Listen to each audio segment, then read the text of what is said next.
Seeing no courtesy of the floor, we'll move on to review the jail renovations. Go ahead, Mike. You have the floor. All right. Good evening. I wanted to take the opportunity tonight to just provide some background information on the proposed project over at the jail, the renovations in the RHU BHU project. Okay. So I wanted to start off with just a little bit of background information regarding the RHU and the BHU units themselves and where they are in the prison. So the question came up at the budget hearing of when this unit was constructed. This area was built in 1970, and you can see it in the diagram. It's the shaded region. Just for reference, the structure at the bottom of that image is the parking deck. So it's located in the southeast corner of the older portion of the prison. Okay. So the restrictive housing unit, we refer to it as RHU, is located on the second floor or the D tier of the prison. And the behavioral housing unit, the BHU, is located on the third floor or the B tier.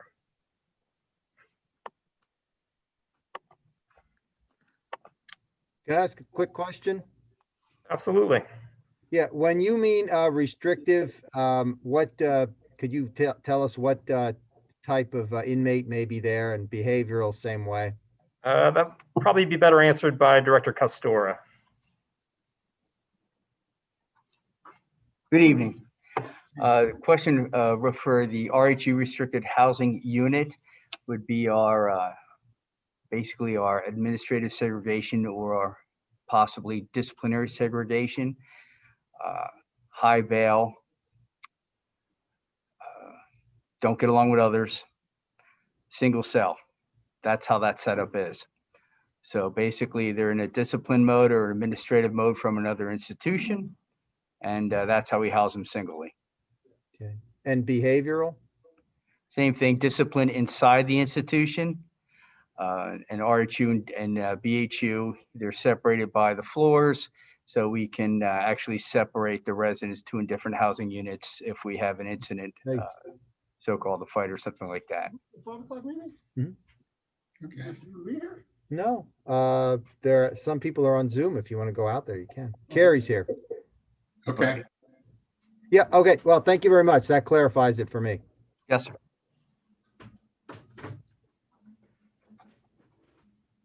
Okay, so the current slide shows the existing layout of the RHU BHU. The current capacity is 48 cells with 24 cells located on each tier. As you can see in the image on the right side of the screen, there's kind of a staircase and an elevated walkway that celebrates the second and third tiers. And there's also a mechanical chase for all of the electrical equipment, the plumbing. That's all located on the back side of the current cells. And as I stated earlier, since this is a 1970s unit of the prison, it does not currently meet the recommended or the standards for corrections facilities in terms of housing. Okay. Can you be more specific? What standards is it lacking?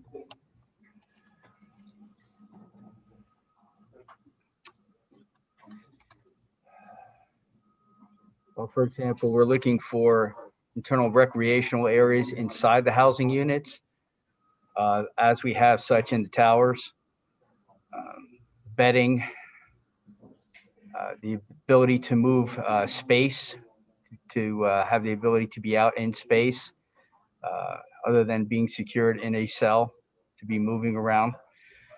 So we have those areas that are open, phone,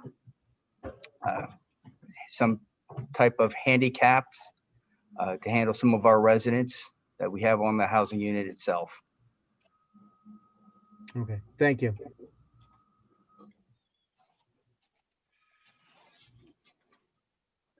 Next, I wanted to discuss some of the recent history for this area. So in 2017, the county hired Dewey Engineering to perform an inspection of the units. What they found was some correctable structural deterioration that was largely a result of corrosion and the associated expansion that generally follows corrosion. So what the engineer recommended was to strengthen the cells at the far east end of the unit by constructing CMU masonry block walls with some additional steel reinforcement within them.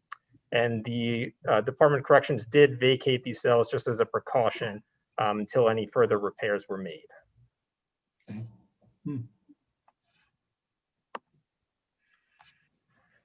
So at the end of 2017 and kind of right around the time of the change of administrations, a project was developed and put out to bid in late 2017 that would essentially follow those initial recommendations for a temporary repair. So the scope of work that was proposed was to install those aforementioned CMU walls at the rear of the cells with the structural bracing. And this was only intended to be a temporary repair. The engineer had estimated about a 5-year life expectancy for this work. Given that the project was already well underway, we decided to continue to put it out to bid. 2 bids were received on it for $306,000 and $377,000. We felt that was excessive given the short lifespan for this proposed repair. So we rejected those bids at the time, and we had kind of reevaluated the project with the prison to better understand their current needs out there. Good. So as I mentioned, in early 2018, we sat down with the prison staff.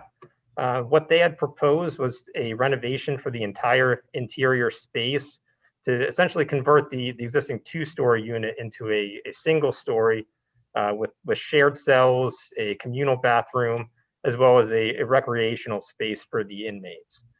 So a contract was awarded in 2018 to Highland Associates, or 2019 rather, for architectural and engineering services. And that work actually progressed up to about 95% completion of the design or the construction documents prior to it getting tabled. So I've included on the slide the drawing showing the proposed layout for the area. The entrance is on the bottom left corner. There's a security desk as soon as you walk in for the correction staff. On the left is the shared bathroom with three toilets, three showers, and 3 sinks, all meeting current ADA standards. If you continue onto the right, there is a day room with a TV area that the inmates can use for recreational purposes. And then we have 9 shared cells, each with 2 bunks apiece for a capacity of 4 inmates per cell, for a total capacity of 36 inmates in this unit. And there's also at the top, you can see the existing mechanical chase at the rear of those units. Okay, so before we go on, I guess my question is, we were told previously that there was a need for 1 person per cell here for RHU, BHU, and now what you're proposing appears to be what it is shared cells. I guess my question is based on what we heard. Why do we now believe that we need, or we can get away with, or we have a need for shared cells when previously this was single? Sir, at that time, that's what that housing unit was set up for. We now have our RHU and BHU per se in a different housing area, a different unit. Okay, So it is relocated inside the institution. That particular unit that we are looking at, your diagram there, is for a very lower class of residents. I mean, lower class of charges, offenses that will be housed in that area. They will basically be our trustees inside the institution, will be housed in that particular area because it is opened up. okay. So, yeah, so just to follow up, where is RHU, BHU now? It is over in Echo Tier inside, left side of the institution. If you're looking at that diagram, it'd be on the left side of the, it's not even on that diagram. I guess it'd be your first diagram. I'm sorry that you were looking at that shadow. It would Yeah. be far to the left side. That's how they're housed right now. Okay. Now, do you have enough space? And is that the plan, is to maintain that for RHU, BHU? Well, for space right now, we're looking to relocate residents. We'd have to basically jockey around a few of the housing units to get our particular number of where we went and the personnel and the right classifications in those particular housing units to make it safe. Okay, thank you.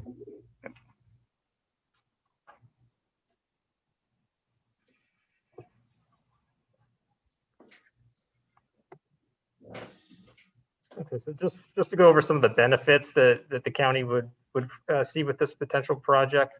As I mentioned earlier, there would be 36 lower security units, complete with bathroom facilities and a day room that would meet the current DOC standards.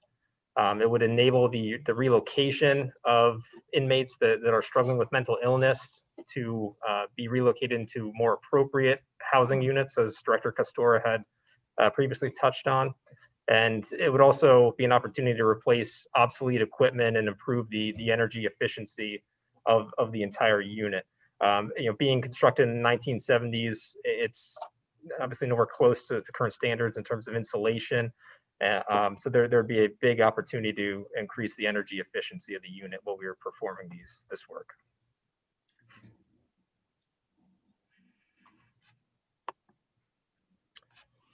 So in terms of the potential cost of this, our consultants, Highland Associates, they met with Gilbane Construction in July of 2019, and they developed a line-by-line estimate based on all the items of work that were anticipated, and they came up with a $2.4 million estimate. This excluded furniture, fixtures, and equipment, security and hardware that the prison typically procures themselves, as well as any kind of hazardous material abatement that could potentially be needed. So that 2.4 number, we kind of assumed it would be slightly higher when all the total costs were accounted for. Director Castor did get a quote in July of this year for the security equipment that would be required. That came in at $89,000.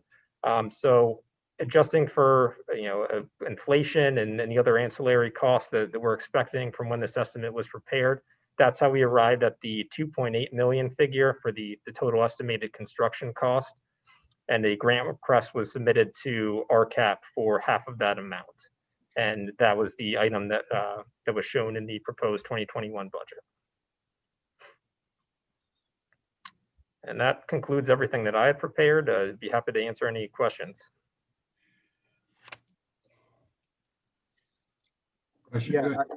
I just then, first of all, I'm glad we've seen this because I had been aware of the situation there, but I didn't know that the bid was rejected. I didn't know that we were continuing to move forward in this manner. So thank you for bringing this forward. I guess my question is, suppose all the money is magically there. What would be the timeline? How would you proceed, and what would be the estimated timeline for completion? If the funding were to be available, we would, the first thing would be to reach back out to Highland Associates to finish up that remaining 5 to 10% of work that's left to get a complete set of bid documents that we could put out to bid. So that I would envision would take no more than probably a month or two at the most from us giving them the notice to proceed to resume work on this project. From there, assuming a typical maybe 1 to 2 month period for bidding and award, and most likely I think I figured about an 8-month construction duration. So I would say if once the funding is available, the project should be able to be completed within a year. Yeah. One issue, because you showed us how close that is to the parking deck. Would there be an impact on parking?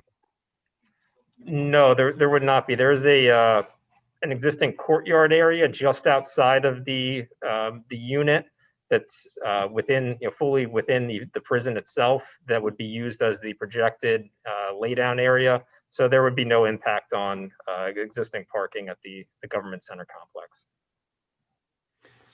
Okay, so, again, this is a core function of what we do.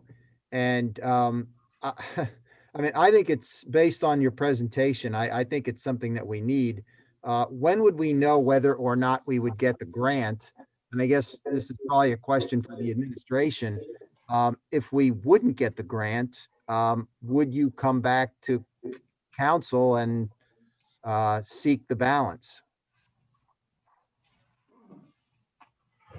Well, ever being the optimist that I am, I believe we will get the RCAP grant. So it's not a consideration that I've had to contemplate yet, but now you have asked me to contemplate that. And this is all tied up in an overall vision for the future of corrections in Northampton County, which also is interrelated with the expiration of the lease at the West Easton facility in 2022. So there might be a larger conversation that the additional 1.4 would be wrapped into should we not be so fortunate as to get the RCAP grant, but I believe we will.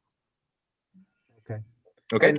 And when would we, what would your timeline be for when we would learn if we were to be eligible for the grant or not?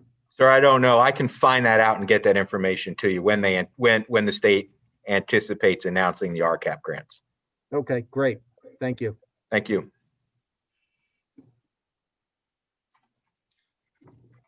Were there any other questions I can address? No, thank you, Mike. My pleasure. Thank you. Any other question?